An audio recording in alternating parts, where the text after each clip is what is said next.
Huh. Jeannie membuang nafasnya dengan perlahan, coba membuang semua kesedihan yang kini berusaha menguasai hatinya. Aku tidak boleh sedih, aku harus jadi janda yang bahagia, gumam Jeannie. Berulang kali dia meyakinkan dirinya seperti itu, juga menghapus semua air mata dan tidak ingin menangis lagi. Aku harus benar-benar melupakan Jaiden, gumamnya dengan sangat yakin, meski diam-diam selama ini dia pun menaruh rasa pada pria bajingan itu. Tak bisa Jeannie pungkiri bahwa tiap sentuhan yang Jaiden berikan selalu membekas diingatkannya. Hanya Jaiden yang mampu menyentuh tubuhnya sedalam itu, hingga rasanya tak begitu sulit untuk menyerahkan hatinya juga. Tapi selama ini Jeannie selalu menutupi, apalagi jika ingat tentang Lisa.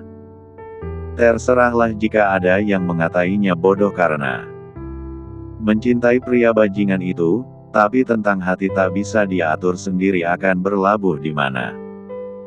Nyatanya pria yang paling menyakitinya adalah pria yang kini dia cinta. Waktu pun bergulir. Setiap harinya adalah proses bagi Jeannie untuk melupakan Jaiden. Bahkan pertemuannya dengan Pak Bima jadi interaksi yang mengasihkan. Sementara di Jakarta sana, Jaiden terus melewati jalan kenangannya untuk selalu mengingat tentang sang istri. Jaiden bahkan terus mencari keberadaan Jeannie meski dia buta arah.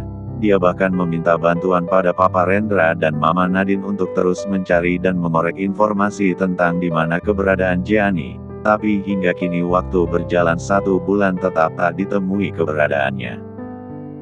Dan melihat keputusasaan Jaiden, Mama Nadine adalah yang paling bersedih. "Pa, aku tidak bisa terus berdiam diri seperti ini. Ayo kita temui Jonathan dan Denisa sekali lagi. Mungkin sekarang mereka sudah bersedia untuk mengatakan di mana keberadaan Jeannie," ucap Mama Nadine pada sang suami.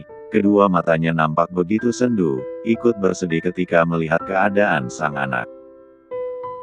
Namun Papa Rendra tidak langsung menanggapi ajakan tersebut, dia justru membuang nafasnya dengan kasar. Jika dia berada di posisi Jonathan, dia pun tidak akan menyebutkan keberadaan sang anak dengan mudah kepada pria bajingan itu. Papa Rendra juga geram ketika sudah mengetahui semua kebenaran tentang Jaiden yang selama ini selalu memperlakukan Jeannie seperti jalang. Jika sudah seperti ini, Papa Rendra justru merasa sudah tidak memiliki wajah di hadapan Papa Joe. Entahlah apa yang akan terjadi selanjutnya pada hubungan pertemanan mereka berdua, karena sekarang semuanya telah benar-benar kacau. Seolah mereka sama-sama memiliki kesalahan yang besar, dan jalan yang terbaik adalah sama-sama menghindar. "Sudahlah Ma, biarkan saja anakmu itu menemukan sendiri istrinya, kita tidak perlu ikut campur tangan," putus Papa Rendra. Dan mendengar keputusan suaminya tersebut, Mama Nadine langsung terduduk dengan lemas. Akhirnya hanya mampu meratapi nasib ini, tentang Jaiden dan juga Jeannie sekaligus.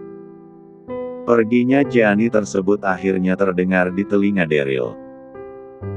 Dan semakin jauh Jeannie berada darinya, entah kenapa Daryl jadi semakin merasa kehilangan, jadi semakin yakin bahwa hanya Jeannie lah yang benar-benar dia cintai selama ini, bukan hanya perkara harta. Jadi sore itu Daryl memberanikan diri untuk mengunjungi rumah kediaman keluarga Jonathan demi mencari informasi tentang Jeannie. "Sore Tante, saya adalah Daryl, teman dekatnya Jeannie," ucapnya memperkenalkan diri ketika Mama Denisa membuka pintu rumah. Ya, Mama Denisa memang tahu sedikit tentang pria ini. Seseorang yang pernah memiliki hubungan dekat dengan sang anak. Tapi Mama Denisa juga tidak tahu terlalu banyak hal. Membuatnya tak ingin gegabah mempercayai orang baru. "Silahkan masuk," tawar Mama Denisa kemudian. Dia juga memerintahkan seorang pelayan untuk menyediakan minuman bagi sang tamu. "Maaf sudah mengganggu waktu Anda, Tante. Tapi aku baru saja mendengar kabar tentang Jeannie yang pergi. Apa benar seperti itu, Tan?" tanya Daryl kemudian. Dia bahkan langsung mengajukan pertanyaan tersebut setelah duduk di sofa, seolah tak ingin buang-buang waktu. Iya, Jeannie memang pergi. Tapi perginya hanya sementara, bukan yang pergi dan tidak kembali lagi. Jadi kamu tidak perlu merasa cemas seperti ini, balas Mama Denisa. Dia bisa bicara seperti itu karena melihat dengan jelas rasa cemas yang terpancar di wajah Daryl. Jujur saja hal itu sedikit membuatnya tidak nyaman, karena kepergian sang anak bukan karena ada masalah, melainkan karena Jeannie memang butuh untuk menyenangkan kehidupannya sendiri dari semua masalah pelik yang pernah dihadapi. Apa aku boleh tahu Tan, kemana Jeannie pergi? Tanya Daryl lagi. Inilah tujuannya datang ke sini, untuk mengetahui tentang keberadaan Jeannie. Maaf Daryl, Tante sendiri bahkan tidak tahu kemana Jeannie pergi, jawab Mama Denisa jujur. Nomor ponselnya yang lama tidak bisa dihubungi, apa aku boleh meminta nomor ponsel Jeannie yang baru? Tidak, balas Mama Denisa dengan mantap. Hingga membuat Daryl berujung membuang nafasnya dengan kasar. Tidak mendapatkan hasil apapun jadi Daryl putuskan untuk pamit pergi dari rumah tersebut, bahkan di saat minuman yang telah disiapkan belum disajikan padanya.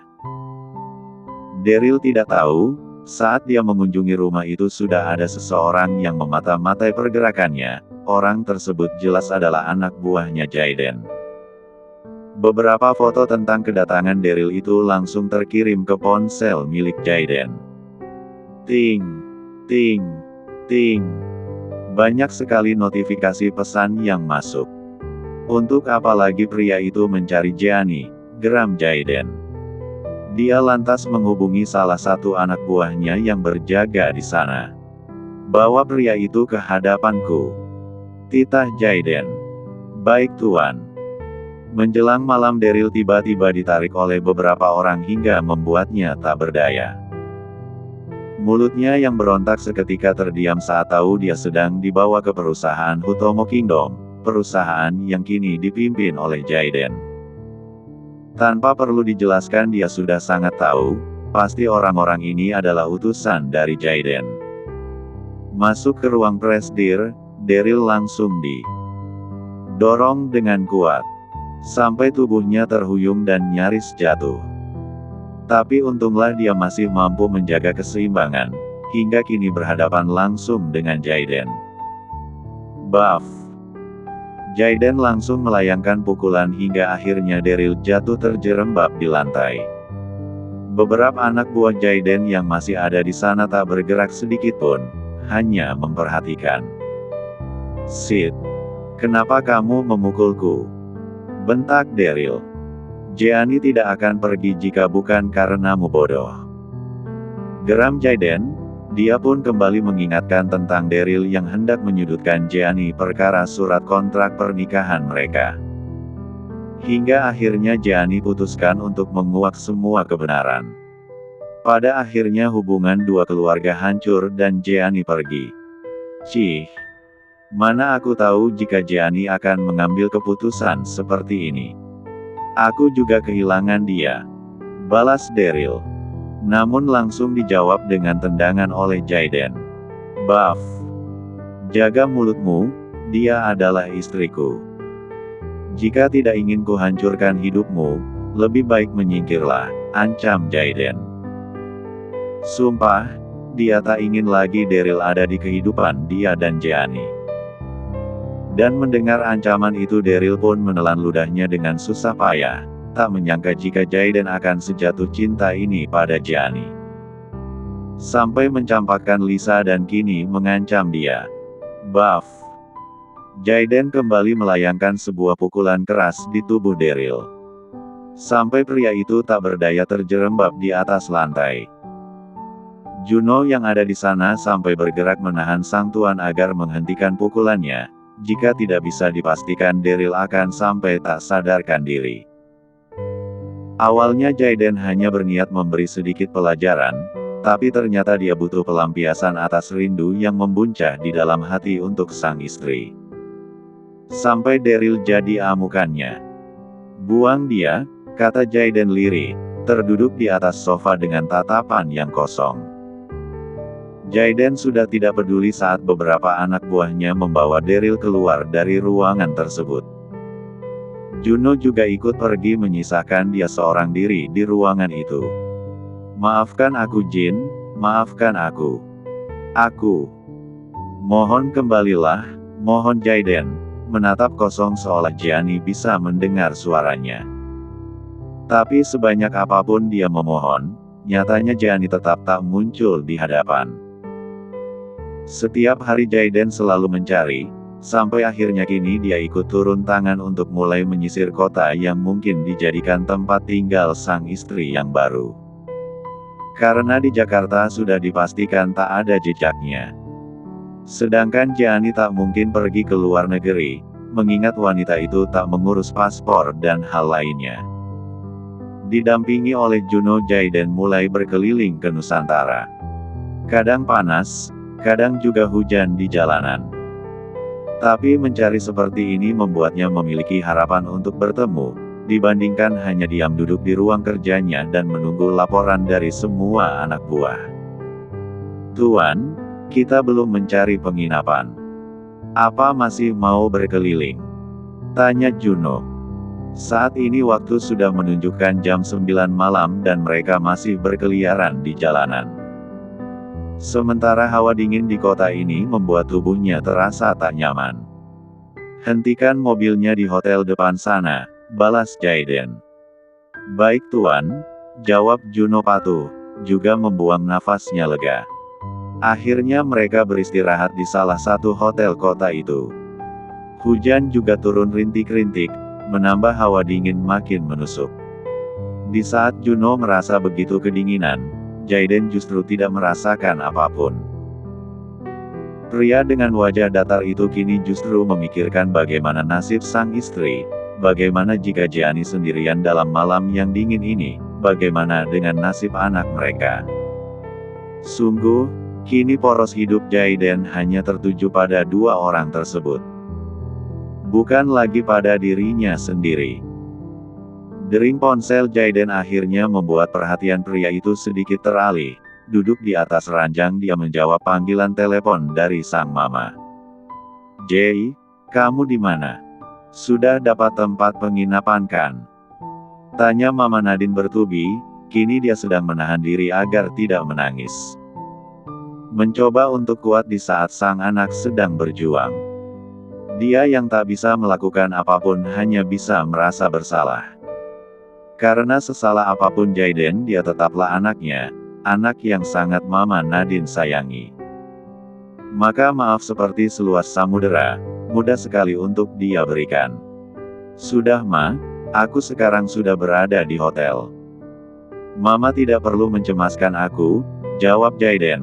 Hanya ketika berbicara dengan mamanya lah suara Jaiden masih terdengar hangat. Mama cukup doakan aku agar bisa segera menemukan Gianni dan anakku, timpal Jaiden kemudian. Tapi kalimat itu justru membuat air mata Mama Nadine yang sejak tadi ditahan kini jadi tumpah, sesenggukan namun buru-buru dihapus. Maafkan Mama sayang, Mama tidak bisa membantumu banyak hal. Jangan meminta maaf seperti itu, Ma. Jangan juga menyalahkan Papa Jonathan dan Mama Denisa, karena dalam hal ini memang akulah yang paling salah. Aku yang sudah menyia-nyiakan istriku sendiri, jawab Jaiden, kini mudah sekali baginya untuk mengakui semua kesalahan. Karena harga dirinya tidak penting lagi, yang penting hanyalah sang istri. Iya sayang, Mama akan selalu mendoakan yang terbaik untukmu. Semoga kamu selalu senantiasa sehat dan bisa segera menemukan Gianni dan cucu Mama, balas Mama Nadine. Semakin lama isak tangisnya semakin terdengar jelas saja. Tapi mau bagaimana lagi, dia memang tidak bisa mengendalikan kesedihan ini. Hatinya terlalu lembut untuk tidak menangis, jadi perkara seperti ini tentu membuat air matanya tumpah. Tak sampai lama akhirnya sambungan telepon itu pun terputus. Bertepatan dengan Juno yang mengetuk pintu kamarnya. Saat Masuk Juno sudah membawa satu kantung plastik berukuran sedang, berisi 2 porsi makan malam. Tahu jika tuannya tak akan mau keluar untuk makan, jadi dia membawa makanan itu kemari. "Tuan, ayo kita makan dulu," ajak Juno, meski sebenarnya mereka sudah sangat terlambat untuk menikmati makan malam. Jaiden mengangguk. Meski tidak ada sedikit pun selera di mulutnya, tapi dia tetap harus menyantap makanan itu demi bertahan hidup. "Apa ada laporan dari yang lain?" tanya Jaiden, saat dia sudah duduk di sofa yang sama dengan sang asisten. Juno sedang membuka 2 kotak makanan itu. "Belum tuan, semuanya belum menemukan tanda apapun tentang keberadaan Nyonya Jeannie," lapor Juno apa adanya. Dan Jaiden tidak menanggapi apapun lagi, dia segera menyantap makanan itu hingga habis. Pagi datang. Hari ini bagi Jaiden masih sama seperti kemarin, rutinitasnya hanya satu, mencari keberadaan sang istri. Jaiden dan Juno berpisah di hotel tersebut, sementara mereka berjalan kaki untuk menyisir tempat di sekitar. Mendatangi kedai-kedai makanan di pinggir jalan, mendatangi perumahan dan juga kontrakan. Berbekal foto Jeannie untuk mempermudah semuanya. "Wanita ini, apa Anda pernah melihatnya?" tanya Jaiden. "Tidak, Bang. Wanita ini, apa pernah Anda melihatnya?" Entah sudah berapa banyak Jaiden mengajukan pertanyaan itu kepada siapapun yang dia temui, tapi satu pun tidak ada yang pernah melihat sang istri. Menjelang siang matahari mulai terasa terik, Jaiden terpaksa harus kembali ke hotel untuk segera berpindah tempat. Sepanjang perjalanan dia kembali, Jaiden pun menghubungi Juno untuk mempertanyakan hasil pencariannya, tapi sayang Juno juga tidak membuahkan hasil apapun. "Tetaplah di sana, aku yang akan kembali hotel dan mengambil mobil," balas Jaiden, sementara barang-barang mereka berdua sudah lebih dulu mereka letakkan di dalam mobil sebelum berkeliling. "Baik tuan," jawab Juno meski merasa sangat tidak enak hati, tapi sang tuan memang begitu bersemangat untuk segera menemukan sang istri. Jadi Juno hanya bisa mematuhi apapun perintah pria tersebut. Jam 2 siang mereka kembali berpindah tempat, terus seperti itu sampai waktu pun bergulir, sampai satu kota telah selesai mereka telusuri. Jika dihitung, kini sudah 3 bulan Jeannie pergi. Sudah makin mendekati istrinya tersebut akan segera melahirkan. "Mama." Denisa memang tidak mengatakan apapun tentang keberadaan Jeannie, dia hanya sedikit memberi informasi tentang kehamilannya. Di ujung malam Jaiden meneteskan air matanya, nyaris putus asa, seperti tak punya kesempatan untuk mendampingi sang istri saat hendak melahirkan anak mereka. Di antara keputusasaannya itu, Jaiden hanya mampu berbagi dengan sang mama. "Maafkan aku Ma, aku belum berhasil menemukan Jeannie." Adu Jaiden lirih, tangis yang lebih banyak terdengar. Dan membuat Mama Nadine pun ikut menangis juga. "Pulanglah sayang, serahkan semua pada anak buahmu." "Tidak Ma, besok aku akan cari lagi," putus Jaiden.